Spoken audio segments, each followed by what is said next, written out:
Сәлем достар, бүгін мен сіздермен қатпарлы қамырдың жасалу жолымен бөлісетін боламын. Бұл қатпарлы қамырмен барлығын жасай берулеріңізге болады. Қатпарлы қамырымызға керекті заттарды видеоның астына жазатын боламын. Міне бір қасық лимонымызға суымызды құйып, оған қантты, тұзды қосып, жұмсақ қылып нан илейміз.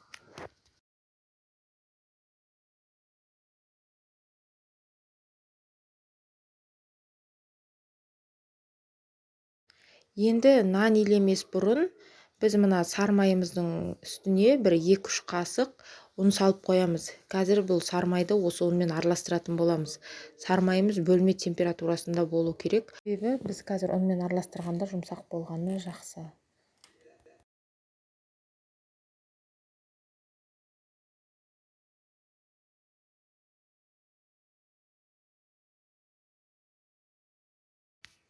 Міне нанды илеп болдық. Нанымыз осындай жұмсақ болу керек. Нанды илеген кезде суын да өте көп құймайсыздар.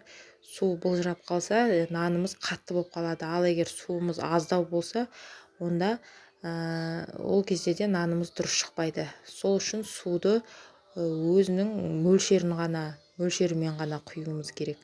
Енді міне сармайымызды ұнға араластырамыз, жаңағы 3 қасықтай ұнымызға. Одан кейін нанымызды жайғанша сармайды холодильникке бетін жауып қойып қоямыз.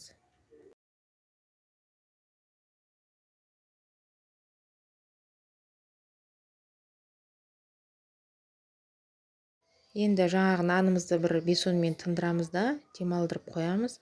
Одан кейін аламыз да нанымызды кішкене жұқалаймыз.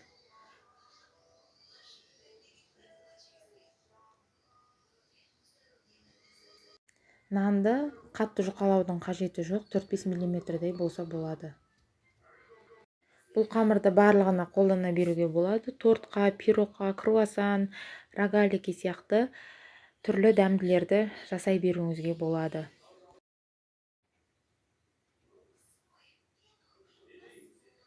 Неке нанымыз дайын болды. Енді жаңа холодильниктегі майымызды алып, тура ортасына саламыз. Одан кейін нанды екі жағын тұйықтап бүктейміз. Бұны тұйықтау себебіміз, біз нанды қазір жұқалаған кезде сармайымыз сыртқа шығып кетпеу керек. Осылай ортасынан бүктеп аламыз да, одан кейін келесі екінші жағын тағы да осылай тұйықтаймыз.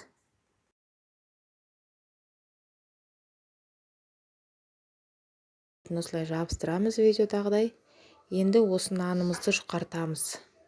Өте қатты жұқартпаймыз, кішкене алдындағы нан жайғанымыздағыдай жұқартамыз да, одан кейін холодильникке 20 минутқа қоямыз.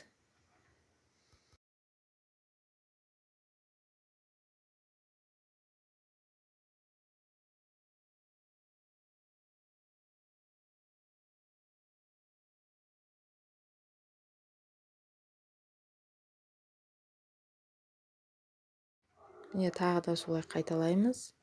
Осылай 20 минуттан 3-4 рет осылай нанды илеп холодильникке қоямыз. Одан кейін қамырды қолдана беруіңізге болады, немесе холодильникке қойып қойсаңыз да болады. Неке холодильникте тұрды. Енді кесіп қараған кезде міне осындай әдемі қатпарлы қамыр болып шығады. Бұл қамырмен не жасасаңыз да өте жұмсақ, дәмді болып шығады. Осы рецепт бойынша жасап көріңіздер.